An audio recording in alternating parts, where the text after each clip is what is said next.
Welcome to the College Football Survivor Show, where playoff survival is always on the line. Here's Shehan J. Haraja and Bobak Hayeri.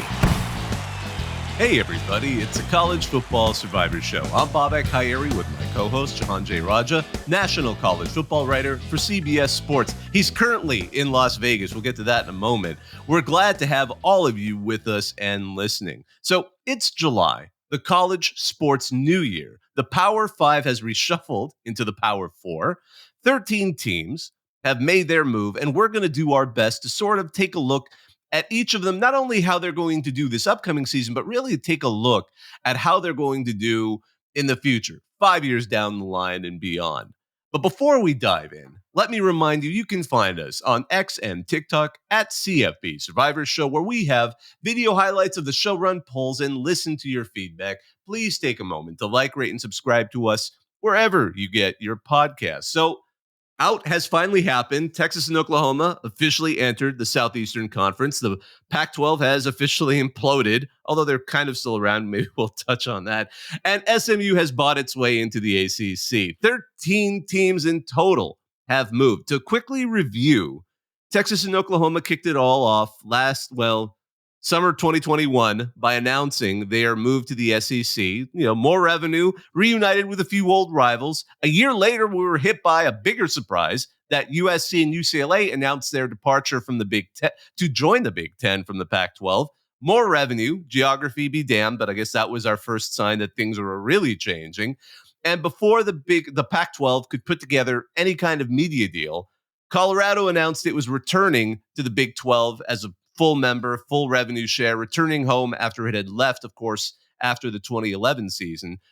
Then the Pac-12 presented its media deal to its members, and Oregon and Washington jumped ship to the Big Ten. They're going to be half-share members of the conference media rights deal, starting roughly at $30 million this season and increasing by $1 million for the rest of this media deal with the CBS, Fox, and NBC in the Big Ten. It runs through the 2029-2030 athletic season. After that, the schools are expected to receive full shares. And then the rest of the so-called border schools join Colorado in the Big 12. Utah, Arizona, and Arizona State. The Arizona schools are basically reuniting with Texas Tech, who they were a long time ago in the border conference. Utah rejoins its former WAC and Mountain West rival TCU. And gosh, I remember when they had some great battles back in the day. And they're all going to be full revenue shares. Stanford and Cal were willing to leave and find any place at any cost. So they decided they needed to find a home fast. They're going to be in the ACC, taking a 30% part of a whole ACC share for the next 7 years. The money that was withheld is going to the other teams. That number will jump to 70% in year 8, 75% in year 9, and then in their 10th year, they'll become full members, financial shares, if the ACC still exists. And then finally, SMU was willing to do anything. So they are taking no broadcast media revenue for up to 9 years. That could be more than $200 million they're willing to set aside and just kind of let their donors do the rest. But those are the 13 teams that have moved, with one addition to the P4. It's crazy. It's crazy to go over that. It's crazy to repeat what happened, because now we've been, especially those of us who've been paying attention, we're used to it. But this is just something else. What do you think, Shehan? Well, it's hilarious because this all started right when I started at CBS Sports, like the week of, or like the month before, basically. And so this has basically been years in the making to finally get to this point. We kind of viewed 2024 as the year where just new college football arrives in a lot of ways, because we get this massive realignment. We get the expanded college football playoff. By the way, we only went through the power conference schools. We did not even start to get into the craziness that's happening below, whether it's the way that it impacted the American Athletic Conference, where they added a lot of schools to backfill from Conference USA, whether it is Conference USA backfilling from FCS, whether it's the FCS, like the Southland Conference, backfilling from the Lone Star Conference in Division II. Yeah, I'm staying in the state of Texas. You know what I do. But it's crazy. Like, you can...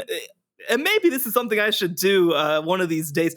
Like, the number of schools, the number of people, the number of players that this has impacted at every level of the sports is just unbelievable. And I mean, look, we're finally starting to get into it. Tomorrow, like you said, is the debut of the first one of these. Although one kind of funny thing, actually, now that I think about it, because of the way that the Pac-12's contract was written, the Pac-12 schools won't officially enter their new leagues until August 2nd. So I guess technically I'm about to go to a Big 12 media days with 4 renegades who aren't actually part of the conferences yet. But we will get, and by the time you listen to this, it probably will be Tuesday, we will get our first look at some of these new faces in these new places. And I'll tell you what, it is weird. I just want to acknowledge the fact that the Pac-12 did one of the funniest things ever and are hosting their own sort of after-hours event at the same hotel Big 12 Media Days is going on. And I know that's going to be interesting. They've got like Ryan Leaf, TJ Hushmanzadeh. There's like a real interesting lineup they got going there. Because, again, for those who aren't aware, Big 12 Media Days in Vegas. So is Mountain West Media Days, which has traditionally been in Vegas. So they're back-to-back. And then, the Pac-12, our 2 remaining teams decided, like, and I remember I joked with somebody. I'm like, would it be really funny if they just rented a conference room next door? And like, no, they straight up did it. And they're going to have an evening with the Beavs and Cougs, which are you going to get a chance to stop in for there?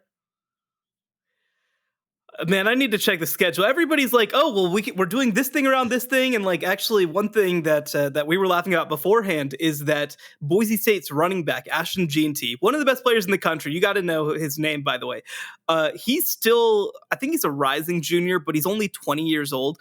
And the hotel that the Mountain West is doing their event at is 21 plus only, so he's not able to physically go into the hotel for media days. So they just are basically bringing him. They're like, "Hey, come next door." Like, and they're actually bringing him by the Bellagio, which is where the Big 12 media are staying during this event as well. So like, I'm trying to like work out how all of these things work together, how I'm going to go from here to here, because the Big 12 event is also at Allegiant Stadium, a few miles away. So that's going to be an adventure getting to as well. I know they have shuttles and stuff, but still it's going to be an adventure. So there's just so much going on. And I do not have a brain for this kind of scheduling. So I'm just going to show up where I show up. I love it. I love it. And it's, of course, we were just joking, like yesterday was Sunday and Vegas recorded the hottest temperature they ever have on the strip. It was 120 degrees. Yeah. So luckily it's only like 115 now. It's a dry nice heat. temperate 115. Yeah, exactly. Yes. Well, it's not a dry heat with a lake outside. It comes in waves. That's the thing that's happened since I came in. And it's because I just walked out of the airport, but like you just felt that wave of like, no, it's hot. Don't worry, it's hot. You don't have to pretend it's not hot, but it's very hot.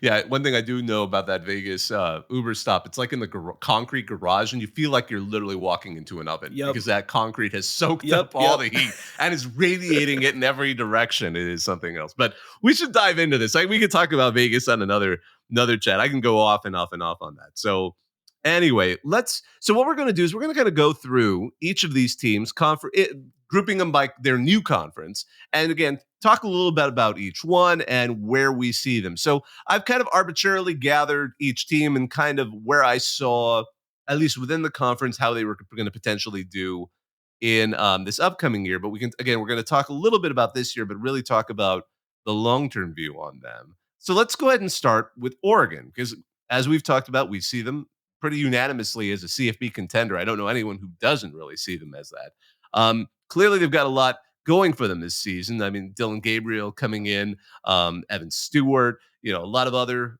players who are both not only returned to the team, but from the previous season, but transferred in.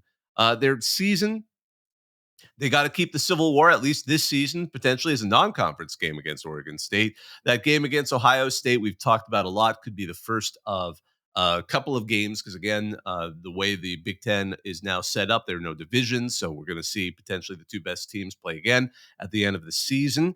And they go with some interesting road games at Michigan, at Wisconsin, and, of course, they have their rivals in Washington coming to town. So in the let's talk about that. How do you see them both this season, but also, and maybe we don't have to spend too much time on it, but how do you think they're set for a long-term view in the Big Ten? Well, of course, out of the teams that we've talked about so far, they're number one because they're the first team. They are in such an interesting position because it's not just what they brought in this year. And we've talked a lot about Ohio State and the way that they sold out in a lot of ways to essentially for this 2024 season to kind of go all out, try to win it all. And Oregon definitely didn't to that level, but they did a lot, right? Like they did a lot. Bringing in Evan Stewart, one of the best overall players in the transfer portal. That is a ridiculous get at wide receiver. Jamari Caldwell, another big time transfer on the defensive line. So like they're in great shape right now, but I don't even want to talk about the shape that they're in for 2024 because the way that they're setting up long term is insane. We knew when Dan Lanning came, they wanted to incentivize him. Don't leave. You coached in the SEC, you're from Missouri originally, do not leave. And they did that a couple different ways. One, they built into his contract that any team trying to hire him would have to pay a $20 million buyout, which even for like the biggest programs like Alabama this past year, that's a lot of money to pay not to fire your coach, but to hire a different coach and then also likely have to buy out a lot of his other staff as well. So that in itself is pretty crazy. And but then the other thing too is that they have really gotten a strong commitment from this staff and from Dan Lanning, and he's one of the youngest coaches in college football. We remember, right? It's when Kirby Smart left Alabama to go to Georgia, and he was like 42 years old, and we kind of felt like, okay, this is the guy. They're going to tie themselves long term. Well, now Kirby Smart's kind of got his guy, and it's been Dan Lanning. And he's even younger. He's in his 30s at the time. They've put together a great staff, much of which I think is going to be there for a couple more years, right? Will Stein at offensive coordinator, a coach that they just hired this offseason who's absolutely destroying recruiting in the state of Texas, in Rashad Samples, who formerly was at SMU and Arizona State. And so like you look at what they're doing right now, they just landed a top 5 overall player in the class and wide receiver Decorian Moore, the number 1 receiver in the class, over Ohio State and Texas. This is not normal what Oregon is doing. So again, they're the first team that we're ranking, so they're number 1 right now. But holy crap, they once we go through this list, they have a real chance to be number 1 overall as well. Yeah, it's interesting. My only caveat with Oregon is they are overall getting less money than the rest of the Big 10, other than Washington initially. And Phil Jackson, Phil Knight can make up quite a bit. And we've talked about the billionaire money is just something that puts him in a whole other zone. And a billionaire who doesn't want to own a pro team, a billionaire who really just cares about his college, his beloved college. And they're rare. Now he's also up there in age, and I do wonder, and I hope he lives a very long time, but eventually that will end. And I don't know at that point what Oregon's plan B is. Now, I think they're doing a lot in trying to put in, for example, that buyout clause and put things in there that keeps Dan Lanning in. But I'm wondering because again, he's young. He's still only 38. Bright future ahead of him, and Oregon's doing everything it can to make sure this feels like a final position. But what if he gets the NFL bug? What if some of the moment he decides he wants to do something else, or there's something he's just always wanted to do? His version of Mama Called. I don't know. Is there something that could bring him out? And then Well, if I don't know. I don't know if there is. yeah, so I just don't know, and there's so much just simply not knowing the mysteries of the human being. I don't know. And again, if everything though keeps going the way it is, and he builds clearly the infrastructure to maintain what looks like a very winning formula at Oregon. I mean, it is just stunning what he did, and what he's done, and how he's built on Mario Cristobal's work and added to it. That is just it should keep going, and I agree they are by far, especially in the new Big Ten incoming teams, they seem the best, at least for the 5 years. They seem the best set. Although when it gets beyond that, I start to get a little curious. But I've said that before. Let me be honest. I remember when Oregon was starting to look good under Mike Bellotti. I'm like, oh, wow, look at them. Oregon's finally looking good again. Like, you don't understand. People who don't know, Oregon and Oregon State were like the complete dregs of the Pac-10 back in the day. And then guys like Mike Bellotti kind of built the team up. And then you saw, the series of coaches who took them up to the next level. Chip Kelly, obviously, being one of the highlights of that. There is that question of, well, will they go back to the mean? Maybe it's just Maybe they won't. They never will. They finally just built something up like the Florida State programs of the 80s and the Miami teams of the 80s that built up programs, especially Florida State, that lasted. So I think I'm going to just say that whatever reservations I have about Oregon's long term are very weak, because I think at this point that Phil Knight has done so much, and the rest of the program has done so much to build something that will survive whatever happens there. So I'm kind of thinking out loud. I think that's why Oregon, I think, is going to be better suited for the long run, probably. Well, you hear that, Phil Knight? Bobak questions your estate planning. He doesn't believe that you're going to leave Oregon in good hands. So if I'm a lawyer, man, I'm taking this, and I'm writing the best estate plan that's ever happened, so that Oregon can continue to go on. I did look up for the record whether he has kids, and he does. He had two sons. One of them I remember did pass. I read his biography earlier this summer. The other, first of all, is listed on his Wikipedia page as an American animator, producer, director, actor, and former rapper, of course. But he actually was the director of the films Kubo and the Two Strings and Bumblebee. So that's incredibly random. So maybe he's not really into football. Studio Leica. Oh my gosh. That was the first movie I ever took my son to, was a Kubo, my oldest son, Kubo and the Two Strings. It was a terrifying movie to take a young child to. I did not realize that. But it was 3D, which was even better. I'm just watching this movie with my 3D glasses. I'm like, this is intense for me. What's it like for him? Anyway, that's probably enough Oregon. Yeah, let's move on to the next team of these new additions. And USC is a fun one, only because, especially to juxtapose it against Oregon. So this season, they're kind of a mystery. Like, can the defense get fixed? Can Miller Moss, step up? Obviously, in shoes that can never entirely be filled. At least no one expects that, especially with the Caleb Williams departing. But a lot of things going on there. Lincoln Riley, a lot of people are starting to wonder if this is if he's got what it takes to get Troy to where everyone thought they were going to be when he was hired away from Oklahoma. Danton Lynn is there. Obviously, they got him from UCLA. They brought in Eric Henderson from the Rams. Again, both of those guys are great coaches on defense. Jaden Mayava, they brought him in from UNLV as potentially probably the backup again to Miller Moss. The schedule is a tough one. I mean, they're coming where you're at right now. LSU and USC are going to open that season. They've got that game at Michigan. They're hosting Wisconsin, Penn State, and of course, they've got Notre Dame. So the short term is a question. The long term, I don't know. I just want to. I'll start out just because with the right coach, USC should be able to just go back to being a terror. It was amazing how quick Pete Carroll turned them around. Because again, full disclosure, if you haven't listened to this show before, I'm a USC alumnus, but I went during like the worst 3 years ever. I went to watch the end of the John Robinson era. He was fired by voicemail, for the record. I saw Paul Hackett, who for a long time was simply in the fan websites called the coach who shall not be named, who had he had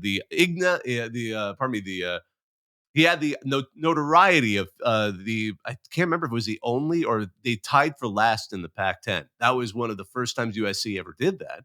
And then, of course, they hired Pete Carroll. And then suddenly, within 2 years, whoa, where did this team come from? So the potential is always there. The support is always there. USC's actually got a couple of athletically inclined billionaires in their wings, not Phil Knight billionaire, but like in that sense. So the money has been there, but I just don't know if they can ever get it together. And that's the thing. Why do they keep getting in their own way is a whole other question. But this season is almost a symbol of where I see them in the future. They should be able to turn it around. The talent is there, but can they put something together, especially to compete in a much more top to bottom difficult conference like the Big Ten? Well, the thing that's going to be fascinating to watch this upcoming season is less is the defense fixed? Like, sure, obviously that's good, but it's more philosophically has USC adjusted? Because we saw in the short term a lot of encouraging moves from USC in terms of the way that they're looking forward. We talked about Danton Lynn. We talked about Matt Enns coming in as the head coach of the defense. We talked about Eric Henderson as defensive line coach. All fantastic hires. They also landed a number of 5-star defensive recruits, including multiple along the defensive line. And here's the issue. I see you rolling your eyes. That's the problem. They lost multiple of those commitments in the past couple of weeks. So we're going to have to see. And here's the thing, too. I think that it's nice to kind of say, well, I'm going to be part of this thing that fixes USC's defense. They have to show some results this season. They have to show that not just that they can play better, because I do think that they can, but one thing that I've even pointed to is that I think USC kind of needs to sit down and evaluate how they run practice, how they run their strength and conditioning, how much are they doing things in a way to help their offense develop versus help their defense develop. One thing I remember, I remember actually hearing from my days covering Art Briles at Baylor is when they went through practice, they were running practice at tempo, like extreme tempo, because they were planning, right? Like they wanted their offense to be ready to run that level of tempo. Their defense kind of just had to go with it, right? And so you see some of these issues on the defensive side of the ball. And I think Baylor's defense during that era was kind of underrated, but like you're not practicing the same way that Kirby Smart's Georgia is, right? They're playing a lot of like live defense. They're hitting in practice. They're doing things that will be hard for the offense to help the defense develop. That's the sort of thing that I need to see and hear from USC, is that they understand that this isn't just, hey, we should just play defense a little better. We need to philosophically shift. So to me, like right now, I would put them in the middle class, and that's not a place that USC should be among these teams that are moving. Like tentatively, let's put them at like 5 or something like that, right? Because this is a team that I think is still trying to figure itself out. I do think this is a whole other giant conversation that I feel like we're not capable of having quite as yet. But a lot of the criticisms that Oklahoma fans have levied of Lincoln Riley have some merit to them in terms of their roster building capacity, their recruiting capacity, and I think that also I don't think that Lincoln Riley understood how much help and infrastructure exists at Oklahoma that does not exist at USC. We've talked about it. They've been a mess for a long time. So I will say too, I'm not as down as some other people are. Like the general consensus seems to be on Lincoln Riley. I think he has the ability to figure it out, but it's less about results in this next year or two, and it's more philosophically, are they going to try to address what ails them, and are they able to build it up in such a way that they can compete long term? And right now, if you had to ask me, the answer is no. Yeah. It's interesting too, because USC has, as far as a athletic department, has been successful. I mean, in the total number of NCAA championships, which funnily enough doesn't include football, the classic ranking was like Stanford, UCLA, USC, all three by country mile away from the rest of the schools. But for some reason, right now, that athletic department just can't seem to get football together. So if someone can get it together, it has the capacity. They're just one of the biggest mysteries for the next, even next year, 5 years, 10 years. It's like they're looking. It looked like they had a good ID, and then he got fired because of some controversial material that occurred. I can't remember if it was while he was at Cincy or while he was at USC. I mean, this stuff happens. Both. They have a good, promising person who came down from Washington. Obviously, can put together a good program. But again, TBD. I think let's keep moving because we've been spending a lot on those first two teams. The next team in the Big Ten is Washington. I wanted to get to, obviously, the reigning national runner-ups, but a lot of change happened. Obviously, we got Jed Fish in there with Brendan Carroll and Stephen Belichick as the next generation of great coaches, scions. Lots of key moves, lots of transfers out, some transfers in. The schedule is pretty brutal, at least this season. They also kept their rivalry, so they're going to have the Apple Cup in Lumen Field in Seattle. They've got Michigan at Iowa, USC at Penn State, at Oregon. It's going to be a pretty tough sledding for them. But where do we see them in the long run, too? Because they were an interesting one to also move. It just seemed like, again, you have to have a pair. Now, I'm not saying Washington is in the state UCLA is, but at the same time, Oregon of the two seemed like the more natural fit, just like USC seemed like a better fit than UCLA. How do we place Washington? Where do we see them evolving in this new conference?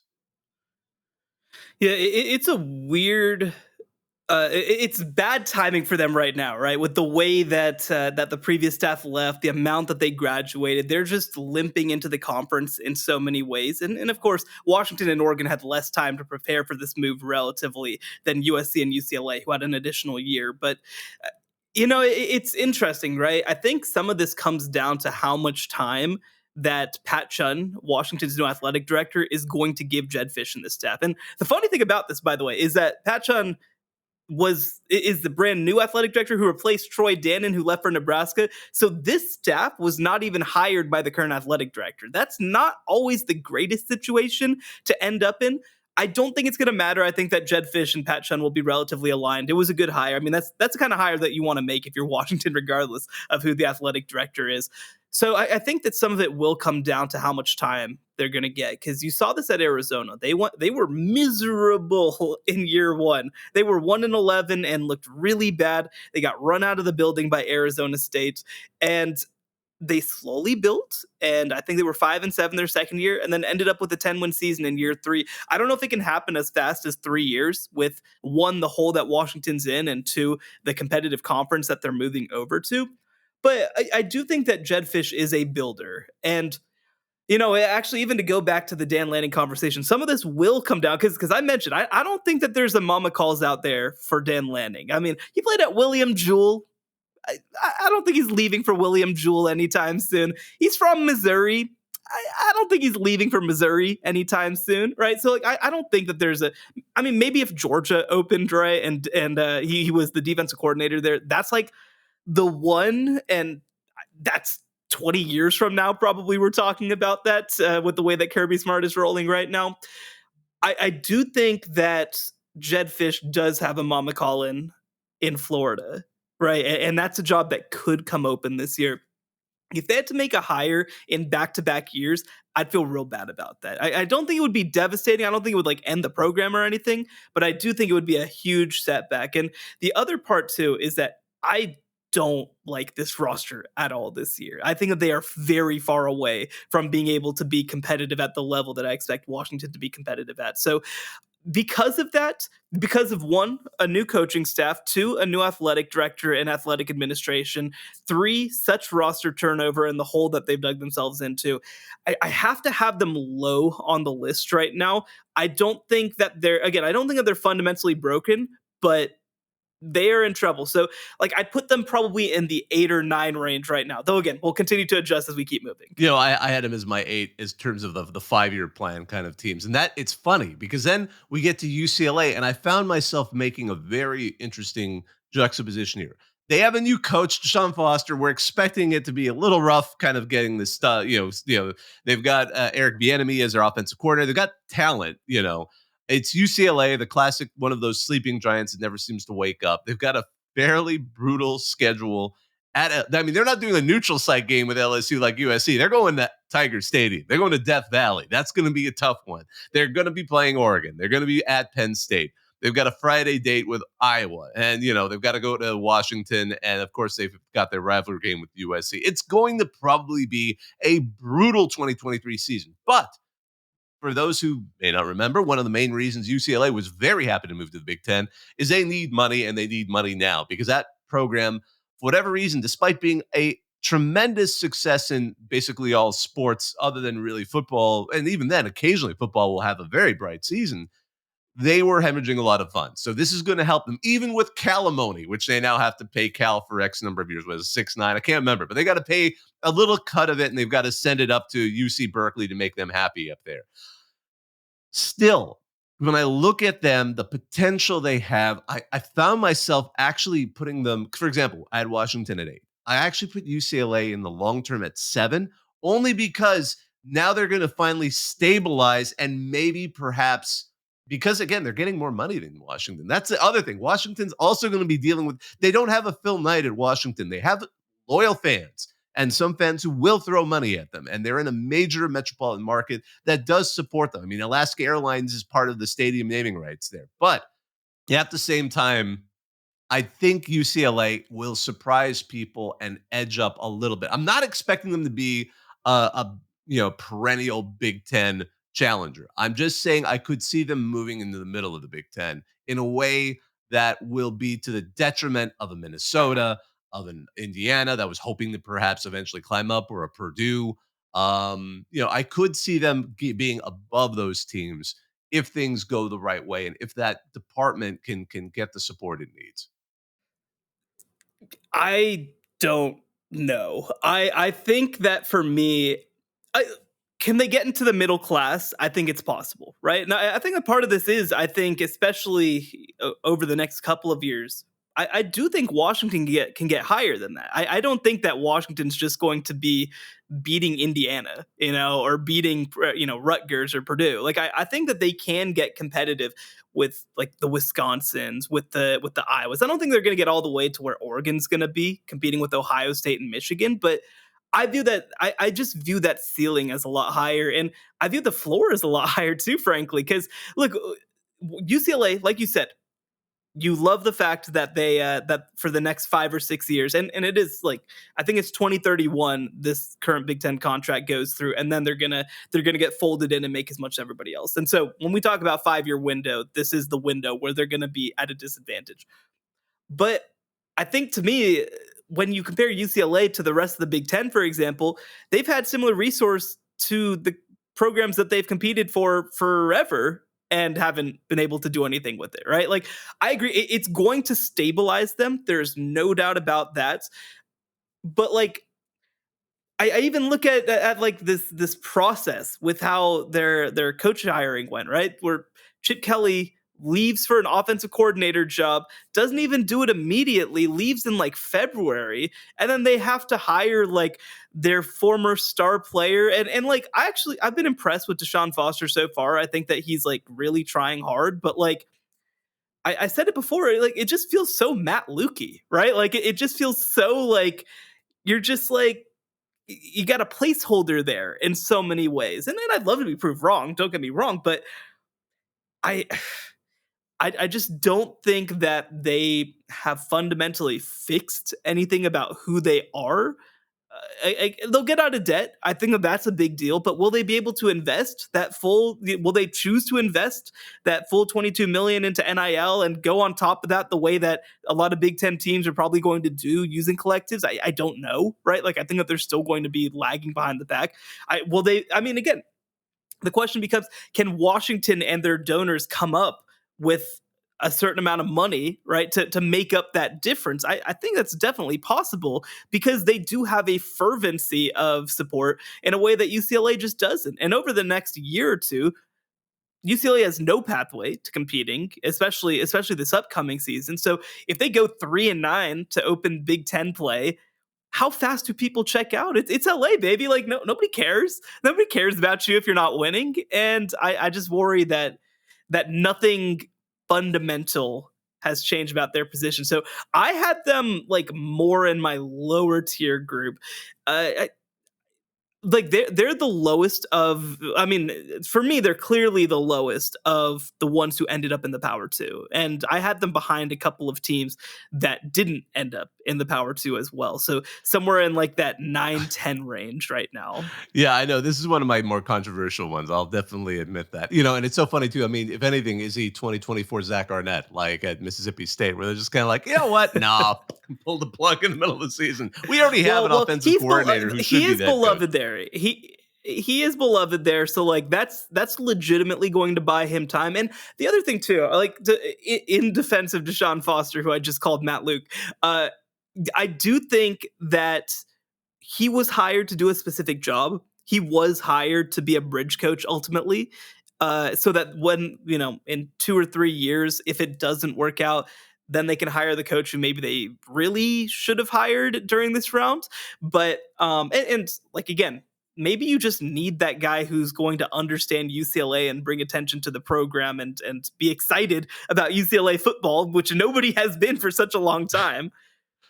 Just one last I just want to even make it worse. Frankly, in Los Angeles, you start the fans assume that you're nothing, and then you have to prove to them that you're worth attending, and that goes for every LA program. So, not just picking on UCLA there. That's just the nature of those fans. Miami too. I mean, the states are those two cities really. I mean, that's the main reason Miami should now join the Big Ten one day, only because that'll get USC, Miami, and UCLA like they'd be brothers at arms in dealing with their fans, in my opinion. But let's move on to another conference, the Big 12.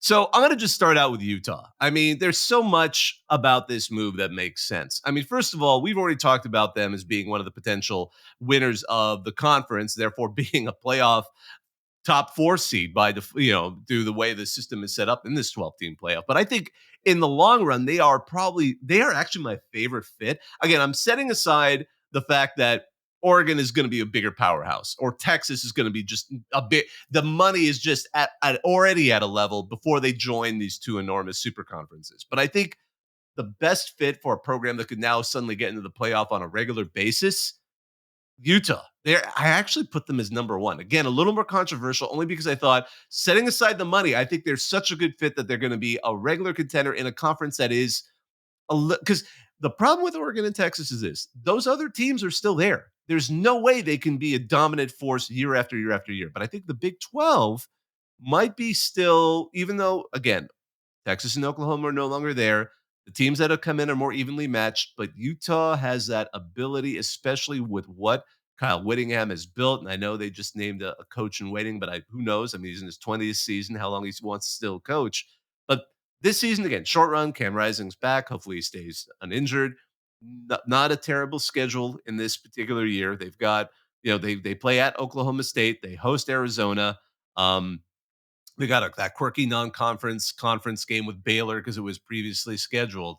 But other than that, they've got a favorable schedule that could build a good foundation for a Utah team that could be, I think, an ongoing power in their new conference.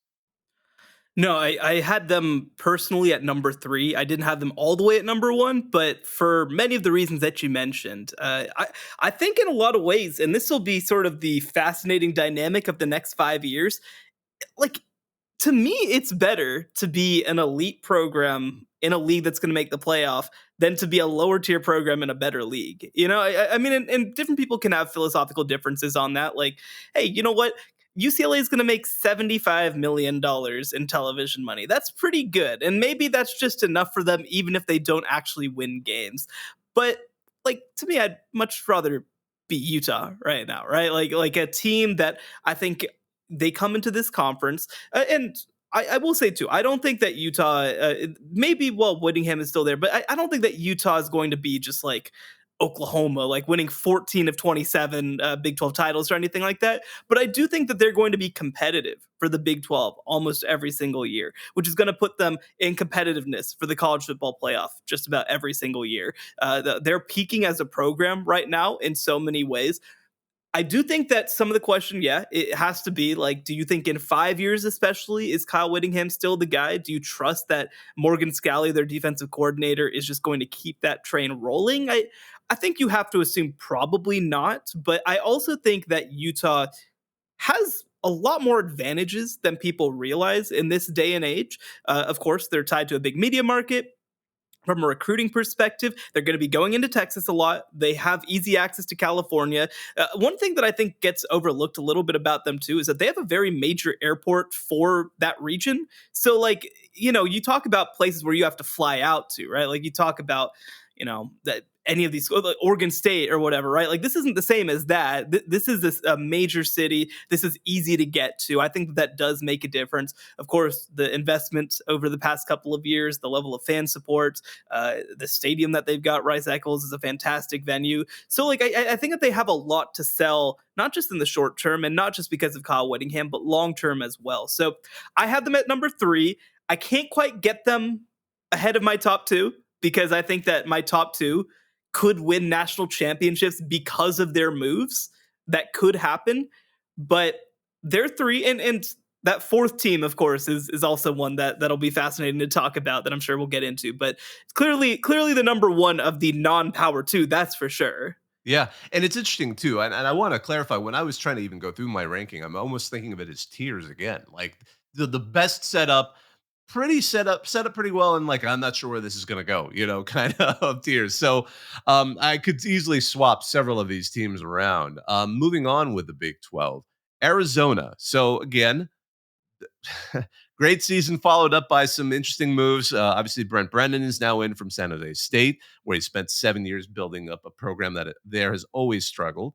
They're an interesting program in that while this initial season, they kept Noah Fafita. They still have, T-Mac. They've got some great offensive weapons. They've got some solid players on the team. They were able to keep a few. They were able to keep a couple of key players as well. And they have a reasonable conference schedule. The worst games are they go to Utah. That is by far their worst game. And they have a bye week before to prep for it. They have to fly all the way to UCF for a conference game. But really, and they have, again, a non-conference game against K-State on a Friday. That's going to also be a toughie. But they are kind of like my reverse UCLA, where I said UCLA, I'm not sure how they're going to do this season, but I think overall this is going to help build their program and stabilize things. With Arizona, we have to talk about what's going on at the rest of the university. They're having a financial crisis that is just insane, and due to apparently somebody really not understanding how math works. I'm not going to point fingers. I'm kind of in that category of people. That's why I did not go into the more STEM majors when I was an undergrad. But all of that said, I'm worried about how they're going to do in the long run. And it's kind of, I almost wonder, is that why you go after Brent Brennan? I mean, he was willing to, you heard the interviews with Jed Fish when he went to Washington talking about, now I can put together a staff, I can afford it. And then, Brent Brennan's walking into where he was just at. And now, they have less money than they did before. I'm not sure what the long-term looks for the Wildcats and if they can make that work. I put them pretty far down on my list overall. Where do you see the Wildcats in this? Yeah, so I think for me, let's say that the financial issues weren't a thing, they'd be they'd be nudging at that top group with the way that they've done things the past couple of years. Also, by the way, if Jed Fish doesn't leave, I think that I feel a lot better about this program than I do right now.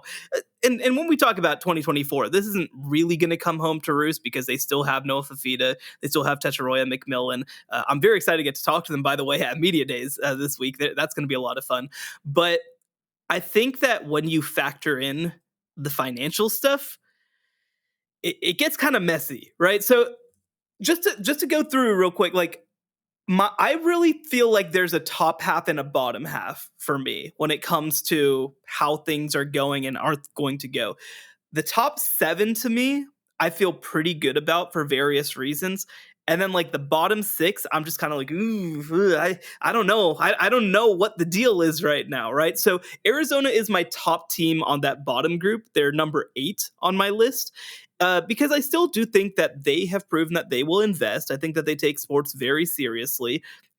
The question that I have too is, in this world, especially when we start getting to the major investment stuff, one, like you said, I don't know if they're going to pay for staff. Like, I just don't know if they have the capability to do so. Maybe Brent Brennan just wants to stick around, and that's fine. I don't see him getting hired away anytime soon, so maybe that's okay.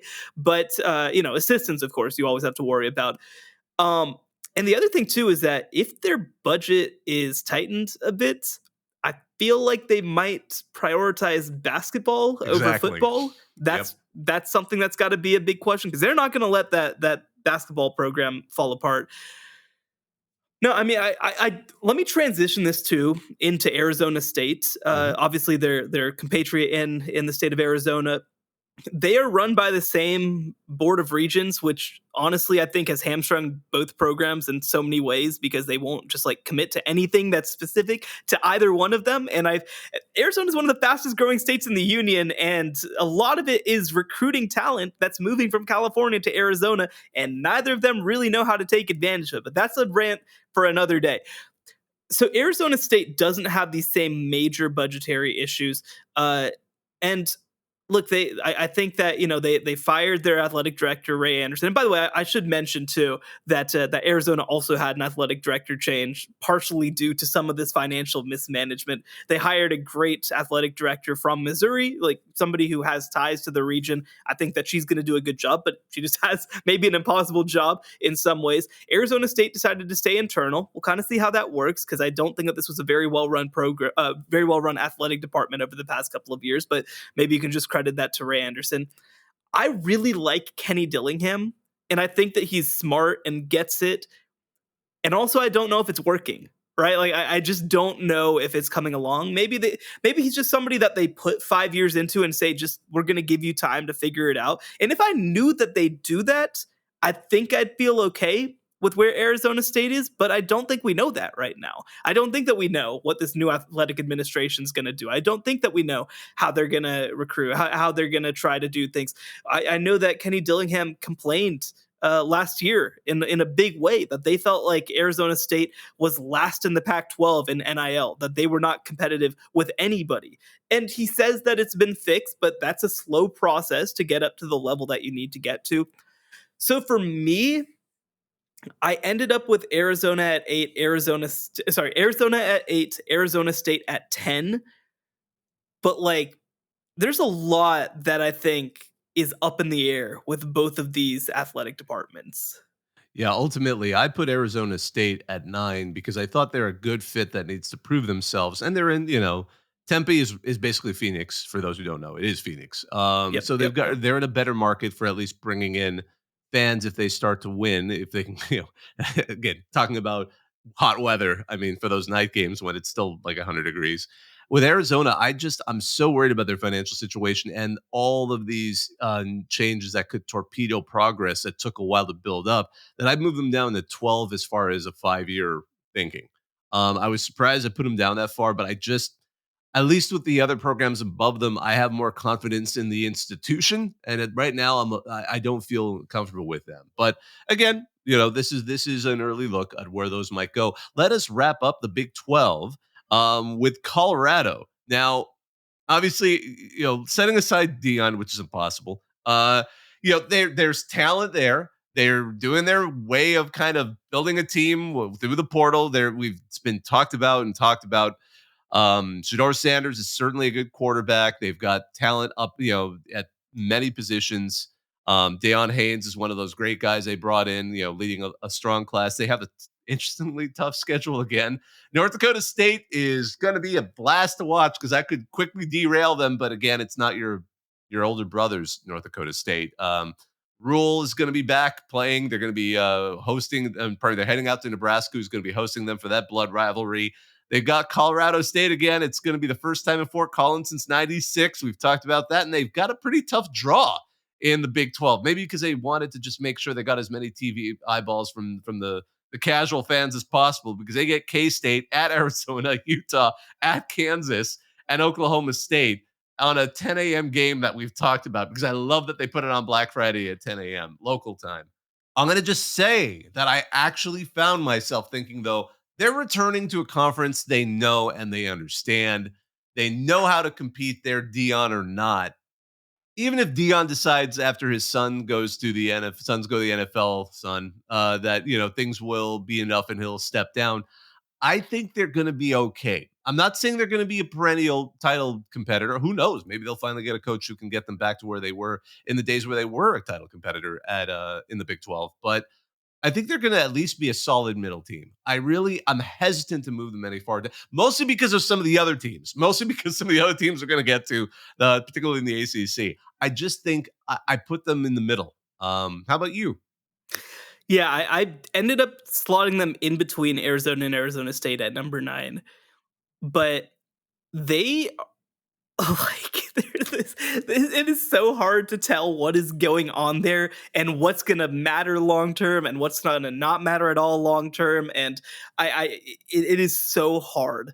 And I think that you have to start this conversation with the fact that there is approximately a 0.1% chance that Deion Sanders will be the head coach there in 5 years. I think it is extremely, extremely unlikely. Now, maybe I'll be wrong, right? But I just think it's very unlikely. If it feels like if it goes well, then he'll try to move south.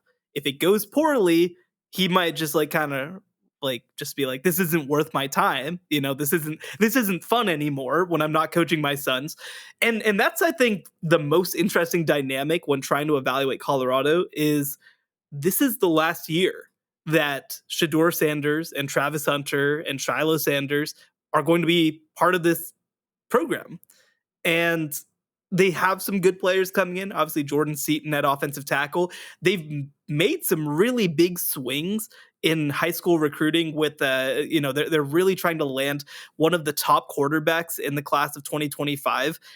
We'll see if it works. If it does, like, then I think that changes a lot of how we look at least the way that they're able to do things. But I think you have to work under the assumption that Deion Sanders is not going to be the head coach at Colorado in 5 years. And if that's the case, the good is they have proven we will invest and we understand how important it is to try in this era. We cannot afford to just sit back on our laurels and go 5-7 and call it a day and say we're a major athletic department. Obviously, we're good, because you're not good. Right? Like, Colorado is not good and was not good before they hired Deion Sanders. And whatever you want to say about the on-field product, and I've said plenty about what I think about the on-field product, they have brought attention back to their university and athletic department. And in this era of mass realignments where anybody can get let out at any moment, I think that that's what you have to do if you're Colorado. So that's more what gets them to the middle class area versus being at the bottom, because I don't know what is like sustainable long term, even outside of Deion Sanders, when it comes to Colorado athletics. That's fair. Well, when we get back, we're going to take a look at the ACC and SEC's new teams here on the College Football Survivor Show. The College Football Survivor Show, where playoff survival is always on the line. So looking at the ACC, we've got three teams where, man, they are by far the most questionable as a group in total. Let's start with SMU, only because they're the closest to the Atlantic. We have got, obviously, they were willing to forego all of that revenue. They are bringing back a good quarterback with Preston Stone. They've got a solid running back. They've got good talent on the field, at least on offense. And their schedule, at least for this initial season, isn't bad. Their non-con is like BYU and TCU as the toughest opponents. They do host Florida State. They go to Louisville, but they miss Clemson and North Carolina State, which is, I think, a good thing for them. Short term, it seems like they're going to probably be the best of the initial arrivals. At least they seem to have the weapons in the schedule to make a splash.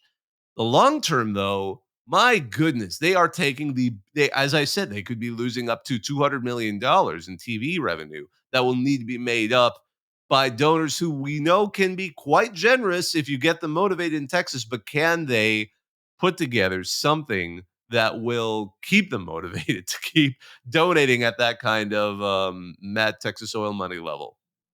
Well, I think that what you have to like about SMU right now is that they are going into the ACC on a high. I think that they are going to be an 8 or 9 win team this upcoming season with the potential for more than that. And if they get a taste of major conference success, I think that that absolutely keeps things rolling. And the other thing, too, that I'll say, SMU is such a fascinating university. One of the reasons that I actually chose not to go there, one, because I didn't get very good scholarships. Let's just be clear about that. But two, like, when I went to campus, it's not a place where very many people are wearing SMU stuff. It's a place where you go and people have their Harvard stuff on, or have their University of Texas stuff on, or have things that are not SMU. There is not very much SMU culture when it comes to athletic fandom, especially. And I think that's why they're trying this. They're saying, you know what? We had this moment, because people who went to school in the 70s and 80s are still diehard about that program. I got a chance to write about it a couple years ago for a cover story for Dave Campbell's Texas Football. And like, SMU's athletic dynamics are like a bunch of old rich guys who went to school in the 1980s. Like, damn, that was fun. That was great. Let's do that again. And they're rich enough to maybe try to make it happen. So I do think that next 5 years, I think that they're in okay shape. The future of the ACC is a big part of this, right? If Florida State and Clemson leave, then suddenly this maybe is not a very good gamble. And the other thing that you have to mention as well, we talk about this idea of missing out on $200 million because of what they would have received from the ACC. It is also worth acknowledging, they only would have received like $10 million a year from the AAC. Right, like they're not foregoing that much money relative to how much they would have received if they had stayed as a Group of 5 member. They're working at a disadvantage relative to everyone else, of course, but we've seen like they are recruiting their butts off right now. It is insane what they are doing right now. They just flipped a quarterback from TCU, their hated rival, which is going to be so much fun.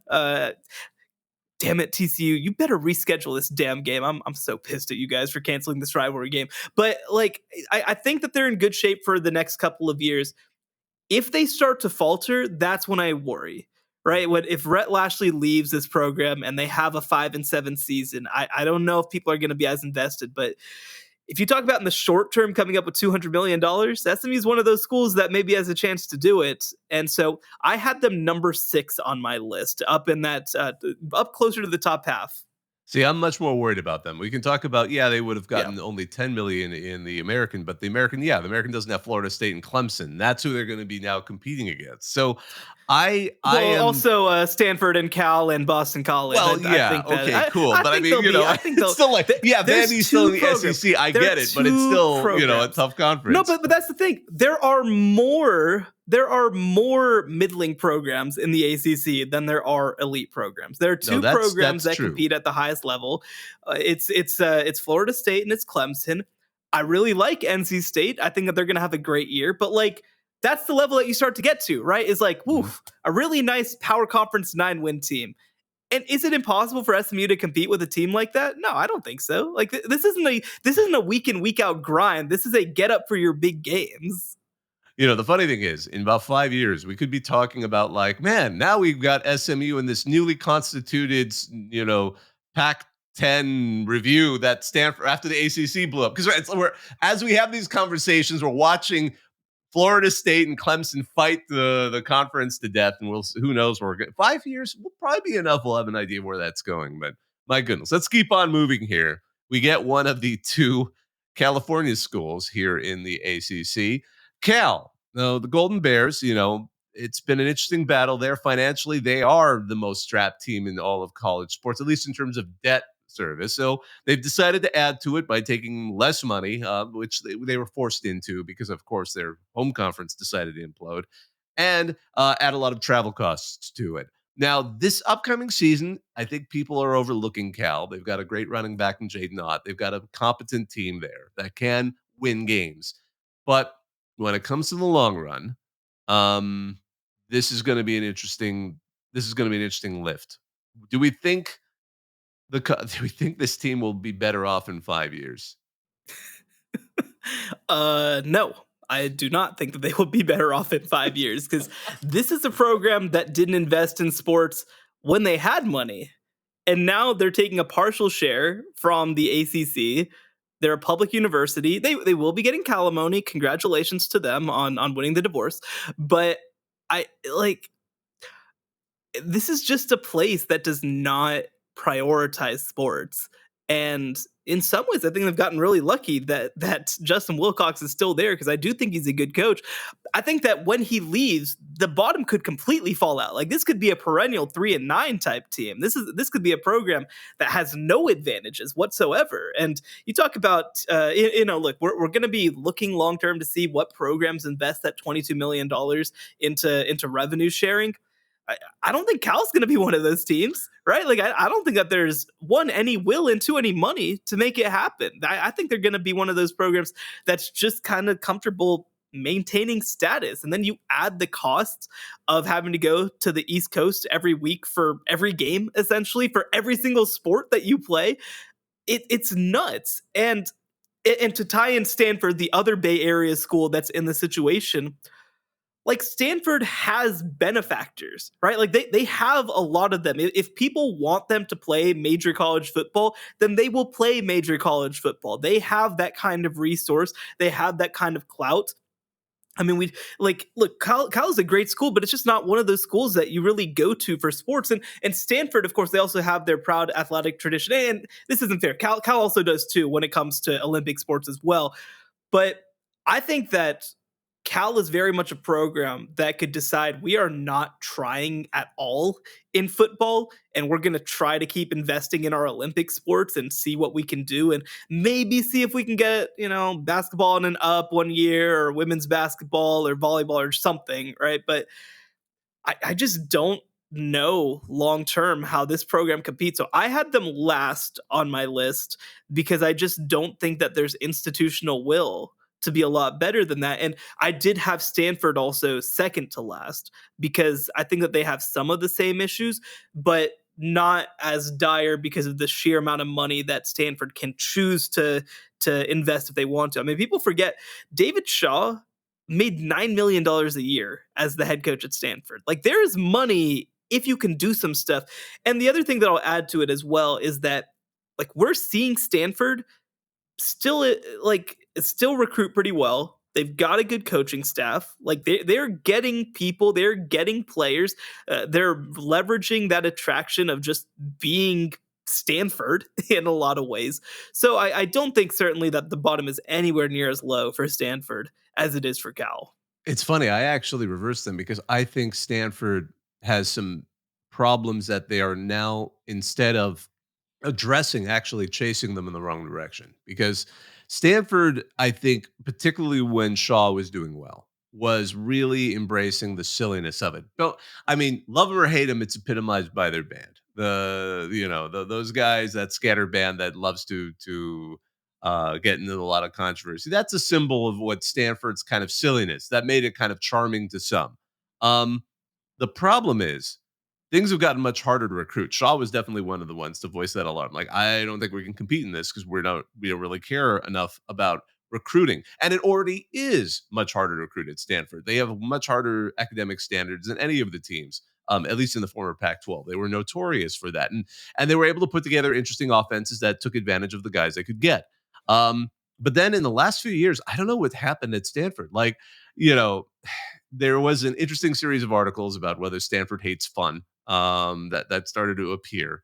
And I'm wondering if they're starting to lose the plot of what it takes to be successful at Stanford and make it work. And rumors from places that I wouldn't totally discount, it really sounds like they are the ones that most want out of potentially the ACC if it falls apart. If the ACC does start to implode, I could fully see Stanford, especially in the next 2 years, bringing Cal, going to Oregon State and Washington State and saying, like, let's try and build something again, and maybe bring SMU because they'd be probably like, oh crap, we don't know if we want to be part of this system, and who knows, maybe they'll create a reverse new Pac-12 or whatever. They've got enough academic, and financial wizards there to come up with some sort of interesting creation. But all of that, I just feel Stanford right now is the most unsettled of all the programs. Cal, okay, they may not be great, but at least they have a focus on athletics is athletics. We're going to pursue this. Stanford, I feel, is their heart's not even in where they are. Not that Cal is all that strong. They're more of a necessity thing, but that's where I'm putting Stanford at the bottom. I'm just really concerned that they've lost their way in a lot of situations, and they can prove me wrong. I mean, again, this is a very initial ranking, but that's why I put them at the bottom. Even below Arizona, Well, which kind of surprised me with those financial issues they have. I'll point out last year, their Stanford's high school recruiting class ranked 31st in the recruiting rankings. This year, it's 28th. Last year, Cal's ranked 55th. And this year, so far, it's 63rd. So I think that there's just a difference in attraction of these schools to recruits. Both are fantastic schools. I just think that people understand the lack of investment that they feel at Cal, and I think that drives a lot of it. The other thing too, I will push back a little bit on the silliness of it. I think that Troy Taylor is a really good coach to bring some of that back. It's more going to be, I think, in some of the on-field presentation. Like, he was a coach who, when he was at Sac State, he ran 2 quarterback systems all the time. He had 2 quarterbacks on the field at different times. I think that when they have more of the talent that they want, I expect them to get a little silly with it, to get a little creative with it. And the other thing too is, like, I think you look at some, the recruiting class that they have coming in, the quarterbacks, by the way, that they have coming in, they are really killing it at the quarterback position. Elijah Brown last year, Bear Bachmeyer this year. So, like, people are buying the message that they're selling, I think, in a way that is just not the case at Cal right now. But again, the thing that you always have to think about with Stanford, like you said, is just that they're going to choose to like not want to do this anymore. And I remember what it they was are one like of the before more Harbaugh. I remember what it was like before Harbaugh, and it bottomed out. So it could do it again. But let's wrap this up by moving to the SEC. Yeah. Two of the teams that really, I think we really would like to talk about, and maybe let's talk about them as a pair, because we've got Texas and we've got Oklahoma. And I am a person subscribes to the idea that Texas is getting the best situation out of this. They spent an insane amount of money, and now they're in the flashiest conference. It just seems like a match made in heaven. Sarkisian, and I was a skeptic when that hire was made, more than probably most, and he proved me wrong. And he has built a program that can clearly compete and bring Texas to a level that its fans always seem to want. Although history, it's so funny when you look at the history of Texas football, it wasn't like they were a constant dynasty, like ironically Oklahoma was. But yet I look at Oklahoma and I'm more concerned that, yes, they have been clearly they can win. And clearly with Riley, they were able to get into the playoffs regularly. With Bob Stoops, they were able to win a national championship and compete for a few. They can do that. And you can go back in history and we know exactly how good they can be. But moving into the SEC, I feel Texas is better set up. With Oklahoma, I almost feel like, are we going to see them move to a middle tier that they'll have to fight their way out of, because there is still only so much room at the top in that conference. And you're going into a conference with Georgia, with Alabama, even Alabama rebuilding. LSU, when it wakes up, can really be a terror. Auburn can be. We've seen Florida. We know the teams and how good they can be. And right now, a team that historically hasn't been, Ole Miss, actually looks like a genuine playoff contender that could rise up if Kiffin can just get it a little bit right. So putting Oklahoma into all of this, I don't know if I put them more as a USC situation. They're kind of middle, and even though they shouldn't be a middle team, and I'm sure that does not thrill Oklahoma fans who hear that. But I mean, as of right now, I just don't know where they would fit. And here Texas is peaking going into that. I think, because as you were kind of implying, they are the team that is peaking and heading into the flashiest conference with all the tools and the complete interest of their alumni base, which is quite, as we know, one of the most generous ones out there. They have the ability to take this and run. While Oklahoma, again, they give Brent Venables that extension, and after 3 seasons, I'm not sure I entirely understand what they're seeing just yet. I'm not saying he doesn't have the potential, but I'm putting them in 2 different tiers right now. I think Texas is ready to just take this and run with it, but Oklahoma, I'm not sure what to make of them. So I think this is an interesting existential question that isn't just a Texas-Oklahoma discussion, but I think is kind of a bigger discussion, especially in the SEC. The question that I have about the future is, well, let me rephrase this. The question that I have right now is, does tradition matter less heading forward than it has historically in a era where transaction is king? Because I want to be clear, Oklahoma is not just a better program than Texas historically, but is like miles better than Texas historically. They're not on the same planet historically. We're talking about Oklahoma in like the conversation with Ohio State and Alabama for the number 1 program of all time. Texas is like, cool, we're like 7th. We're a blue blood, but like kind of on the edge, right? Like that's what they've been historically. Mm-hmm. Does that matter less though? Does it matter less a track record of development, a track record of, all this sort of stuff when you can just transact? I mean, we're seeing this. We talked about it with Oregon. Exactly. Yes, they've had success, but like when you can sell something that other programs can't, it's a big deal. And actually, I will say too, I do have slightly more questions about this today than I did a month ago, because Texas has actually gotten kicked pretty bad on the recruiting trail, especially on the defensive line. Oregon has actually kind of kicked their butts, which is another conversation for another day. But I think that in this moment and in this era, right, where like you look at Oklahoma and you're like, well, Oklahoma's been either best or second best in terms of finances of every conference they've ever been in for their entire existence. And now they're still really good, but they're like 8th in the SEC. And it might mean that they're like 10th overall, but they're like 7th or 8th in the SEC. That, like it's just such an interesting world. I even actually have this question in some ways about Alabama. Like Alabama post Saban, are they just going to be able to be a machine the way that they are when you don't have the access to resource? And again, like this is levels. This isn't like nobody's calling Alabama broke or nobody's calling Oklahoma broke, but it's just like levels to it, right? Where you have an Oregon, where you have a Texas, where you have an Ohio State, even the way that they raise money. I'm fascinated to see.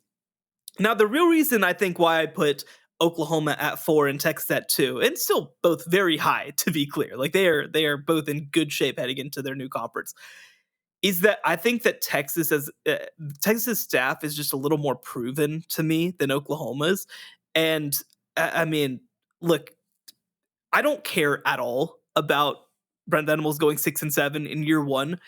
I care more that I don't feel like at this moment they're building towards a peak, right? Like 2024, I don't think is going to be a very good season for them because they're replacing their entire offensive line. Like that is a tough situation to be in. So maybe like 2025 is the year, but then you lose Billy Bowman and Danny Stutzman on defense. And like, I need to see more of these young guys come along. That was something that I felt like I saw very early in Steve Sarkisian's tenure at Texas that I don't feel like I've seen the same way at Oklahoma, with individual exceptions, Nick Anderson at wide receiver being one of the top among them. But like, that's my big question. Is it going to continue? Is status quo going to continue the same way in college football? Or is it just a pure resource and transaction game? And how does that impact both of these programs and the SEC at large heading forward?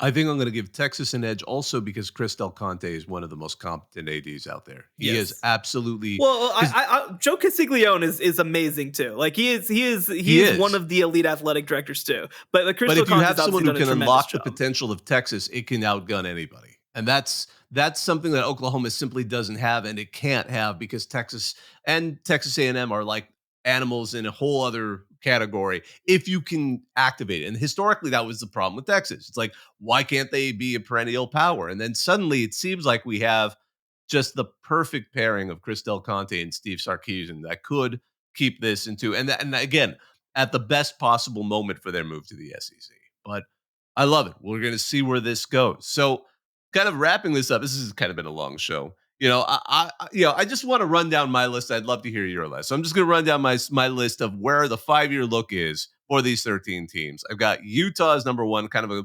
less flashy pick just because I think it's such a perfect fit. My number 2 was Texas, Oregon, and I feel weird about these. USC and Oklahoma back to back, just because I don't know where else to put them. Colorado, I gave a little more faith than you did. UCLA was my number 7. I gave it more faith than you did. Washington, Arizona State, SMU, Arizona, Cal, and Stanford. How did you put them together? I had Oregon at number 1, Texas at number 2, Utah down at number 3. Then I also had Oklahoma and USC, but I had Oklahoma ahead of USC.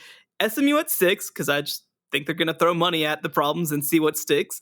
Washington at 7, Arizona at 8, Colorado 9, Arizona State 10, then UCLA, Stanford, and Cal. So we are very divergent on UCLA because of your West Coast LA bias. But I have to say though, there's some clear tiers there, and certainly our top tier. It's interesting that we both came up with the same group there. Well, that was a far-reaching discussion. I mean, it's such an exciting season to have not only the 12-team playoff, but these 13 teams completely re-energizing how we look at things. And I'm trying to spin it well. Re-energizing how we look at things, hire me for your PR.